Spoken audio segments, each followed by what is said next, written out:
Hey now, Brawlers, it's time for another Board Game Brawl review with Nick Minahan, sponsored by BoardGameBliss.com.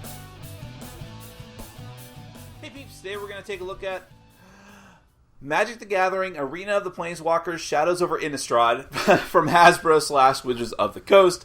This is the newest, in this case, standalone expansion for the Arena of the Planeswalkers system, which a lot of people say is Heroescape 2.0. But in this case, featuring all of the different Planeswalkers and many of the different monsters and spells from Magic the Gathering, the card game. So you already had the original base set, just called Arena of the Planeswalkers. There was a small expansion that was not standalone called Battle for Zendikar. It wasn't really that small, but it was not standalone. And now you have this one, which is standalone and can be mixed backwards compatibly with all the other expansion content that's come so far. And a lot of people will probably be very happy with this right out of the gate because, as anyone who's played Heroescape before knows, terrain is like the most important thing. And that has been sorely lacking in this, if you want to call it, version of Heroescape. So people are excited about that. More Planeswalkers to play as, more monsters, more spells, and there's some new and different and unique types of terrain in this one as well. So let me go ahead and give you a look at everything that comes in the box. I'm not going to go over a thorough overview of how to play, even though this one is standalone. I'll link up to my original review so you can see that if you're brand new to the game. But otherwise, I'll just show you what's in this one. Then we're going to come back. I'll let you know what I think.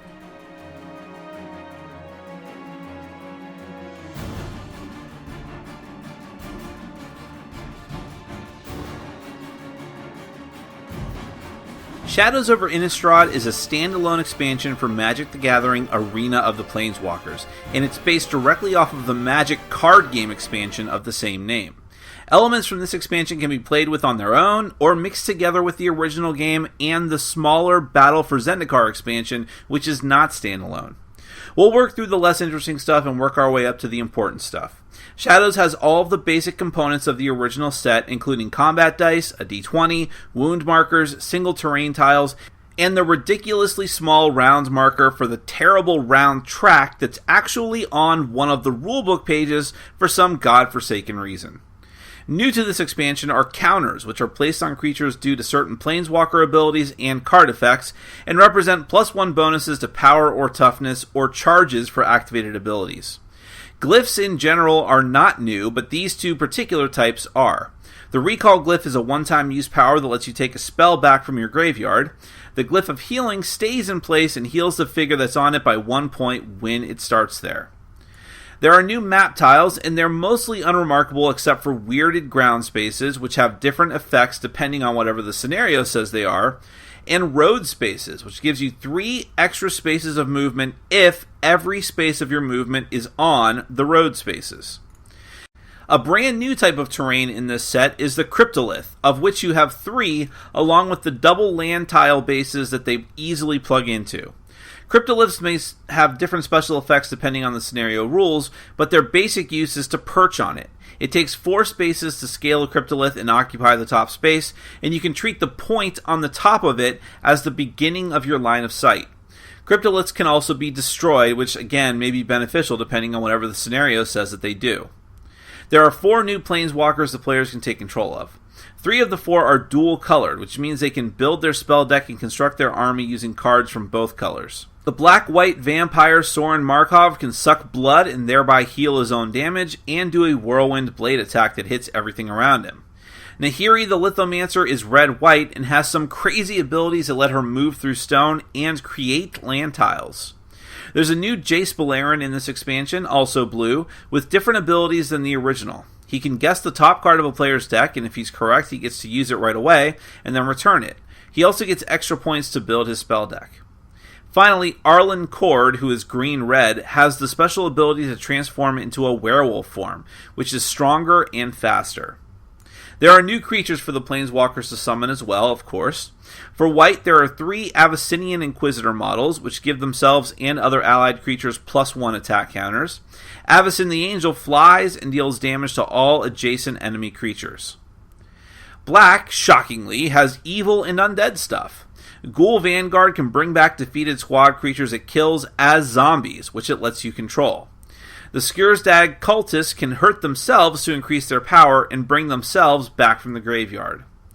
Blue, actually shockingly, has undead-related stuff too. The Necro Alchemist builds up charge counters in order to buff himself in combat. The Lantern Geist can blink in and out of existence, meaning you put them on and off the board, and they work well with Jace's ability by letting you peek at the top card of an opponent's deck. Red is full of craziness as usual. The Mad Prophet has haste and gets a bonus to attack heroes and planeswalkers. The Bloodline Noble Vampires get bonuses to combat against weaker enemies. There's only one green unit, and that's the Kessig Ravagers, which attack from range when they're human, but just like the planeswalker that can control them, they can transform into werewolves. White does the typical thing of providing protection for your creatures or destroying your opponent's creatures outright. Black has, again, typical creature destruction and also risk rewards cards where you might get a special ability, but you're going to have to pay for it. Blue cards have an even greater focus on card draw and peeking at your opponent's cards, which again helps out the new Jace quite a bit.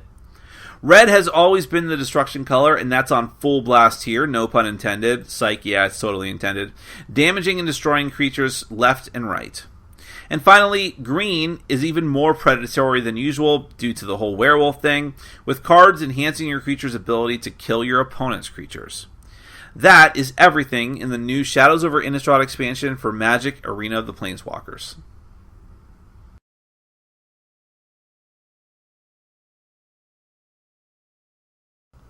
Well, right off the bat, I'll say that I like this expansion a lot, and I think it's pretty obvious that if you already like Magic Arena of the Planeswalkers and you just want more content, then this is going to deliver because there's a lot of stuff in this box. It's a whole other standalone game. Now, there are only 4 Planeswalkers as opposed to, I believe, there was 5 of each of the different colors in the original. But you have them, and they're very interesting. I wish they hadn't already gone to the well of, here's another version of an existing one with Jace, but there you have it. And Jace is a super popular character, so I can't really blame them too much for that. But instead, you also get, as far as giving up another Planeswalker, you get a couple of really interesting ones. The most interesting one, of course, is Arlen, who can transform into a werewolf, and there's only one green unit in the game, which is kind of a bummer, but that green unit can do the same thing. There's 2 squad units, actually. You can transform into werewolves, too, and that one works pretty well here. It's very simple. It's not like a complicated thing. It's not even as complicated as paper Magic, where it's like, if this condition is met, then you must do this. And this one is just like, end of your turn, want to transform? Just remember to do it, which I had a hard time the first time I played with this expansion. But other than that, it works well. You become faster and better. And but, you know, especially for the green unit, you might want to not do that sometimes because you lose your ranged attacks. The other interesting Planeswalker is, by the way, I just like werewolves, so I appreciated that one more than most people probably will. But the other one that's interesting is Nahiri, the Lithomancer. Not only because she's one of the new duels, which Arlen is as well, red-green, we should mention that. It's interesting that you now have the dual Planeswalkers, which will let you pick from different unit arrangements, but also different spell cards as well from each of the different colors. But Nahiri is interesting in particular. She's white-red because she has these cool abilities to pass through different stones, with a random chance of it backfiring on her, of course, or create new terrain, which is, and actually, this is one of the reasons why I wish there was more terrain in the game, and there was more for her to do with those kind of abilities. And I think the reason why I like both of these Planeswalkers I'm talking about is because they really shake up the game. And it shows me the potential that the game has to really go in different directions and have weird and crazy abilities. The kind of stuff that is very abstracted in the Magic paper game. But here, with miniatures and boards and things that you're putting out on the board can be way more concrete, so to speak. And so I love that this is giving me a taste of that. Whereas Jace and Sorin Markov, another new dual Planeswalker, white and black, who I like a lot as a character, are not that interesting. And Jace especially, there's nothing really that great about this Jace. I'll probably always play with the original one. And because it's just like, oh, okay, I get to maybe play a card off the top of my deck. I have other cards, spell cards that will help me do that, but then that's another thing I have to worry about doing. So, not great. Other than that, I just get extra spell points to spend to make my spell deck. Sorin's fine. He's like, hey, I'm a vampire, I suck blood, I heal myself. But again, just not that interesting. Not nearly as interesting as the other two Planeswalkers in this set. And so, I want to see more of what Arlen and Nahiri are bringing to the table in some way, shape, or form. But otherwise, I'm glad that there are more Planeswalkers to play as. All the different creatures have some interesting things. I already mentioned the green werewolves, but also there's Avacyn the Angel, very powerful but very costly to put into your army. But I like the flavor of her as well, which sounds odd. I probably shouldn't have said it that way. There's the black usually has the least interesting characters to me, but the ghoul who can create other zombies by killing other people's units. And I didn't get a chance to play with that character in a multiplayer game, but that would be an even better way to play it, I think. All of a sudden, you've got potential army of zombies that you can make. Assuming he sticks around long enough, he puts a big target on himself. Other things like, now you have the whole counter system, so that becomes interesting with the units like the Avacyn Inquisitors and the Cultists, who can put counters, and even the Cultists can hurt themselves to boost themselves up with those counters. And also the what's he called? The Necro guy, the blue unit who can put charge counters on himself, the Necro Alchemist, to use those counters as activation counters. So in other words, what I'm saying here is that first off, it's starting to feel even more like paper Magic, but again, it's with a cool miniatures game. So you're getting more theme and more flavor and being able to do more cool things. Other new aspects of the game. So the new terrain didn't knock my socks off. It's there. It's nice to have the variety. I like the road aspect, and the weirded ground is just very malleable depending on what the scenario is. And by the way, the scenario's not that interesting. Especially there's one, the very first one I played with this expansion was 2-player, and it involved the new cryptoliths. And the thing is, that scenario was kind of a waste because it just comes down to, well, it's faster for me to just kill you than try to take out these stupid cryptoliths, which was the goal of the scenario. One player is the defender, one player is the attacker. Just defend the cryptoliths. And the cryptoliths in that scenario were more interesting than what they generally are, because generally you just use them as high terrain to climb on. So, woo! I would have rather had, like, magma pools or something. But okay, you got to keep it thematic to Innistrad. It just wasn't amazing. But again, the point is, you just need more terrain. I think I would have preferred more high terrain, or more stuff to build, like layers of terrain, trees, things like that. But again, this is not exactly HeroScape. I don't expect that we'll ever get to that point where we have oodles and tons of plastic. They're going to parse it out very, very small doses. But hey, if you already have a lot of HeroScape stuff and you play it constantly, this is cool stuff for you to add into the mix, I suppose. Other than that, yeah, I will say, just in general, well, the spells are interesting. Nothing really incredibly noteworthy, but it is funny how, again, going to the Innistrad theme, there's a lot of very vicious cards, even for green, which is surprising, and a lot of destruction cards specifically pertaining to other types of creatures like lycanthropes for white, but otherwise not too notable. The spells are kind of the most, for me, forgettable things here. For me, it's like the miniatures and the planeswalkers and the creatures.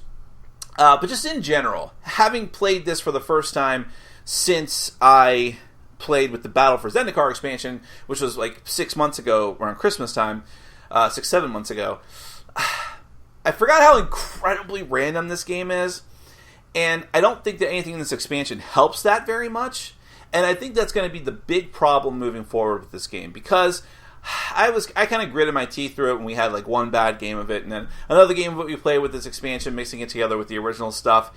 It was a multiplayer game, and so it didn't really... It was kind of not as noticeable because there's a lot of stuff going on. Someone rolls poorly, your teammate might do better. Okay, whatever.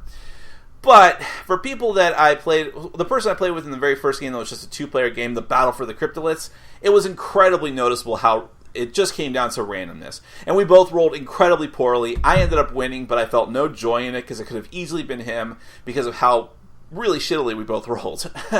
And I really hope that more stuff to alleviate that comes in future expansions.